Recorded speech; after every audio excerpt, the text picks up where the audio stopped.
Madam గారు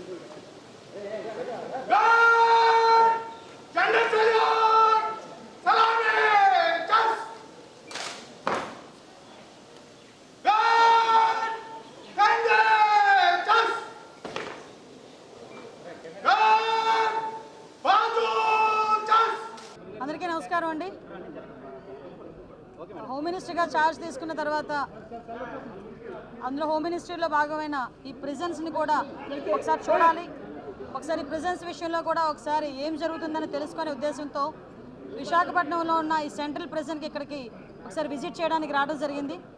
central ప్రిజన్కి ఇక్కడికి వచ్చిన తర్వాత మన సూపరింటెండెంట్ మన కిషోర్ గారు, అదేవిధంగా వెంకటేశ్వరరావు గారు, ఇంకా స్టాఫ్ మొత్తం ఇక్కడ నాకు స్వాగతం పలికి లోపలికి తీసుకెళ్ళి ఈచ్ అండ్ ఎవ్రీథింగ్ క్లియర్గా చూపించారు.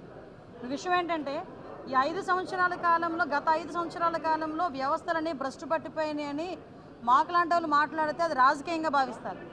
కానీ ఇక్కడికి వచ్చిన తర్వాత మేము పర్సనల్గా కొన్ని సిచ్యువేషన్స్ చూస్తే ఇప్పటికీ కూడా పనిచేయాల్సిన పోలీస్ అన్నలకి కూడా కనీసం వసతులు లేని పరిస్థితులు కనిపించాయి. నేను లోపలికి వచ్చిన తర్వాత అడిగాను, స్టాఫ్ క్వార్టర్స్ కూడా ఇక్కడే ఉందండి అన్నారు.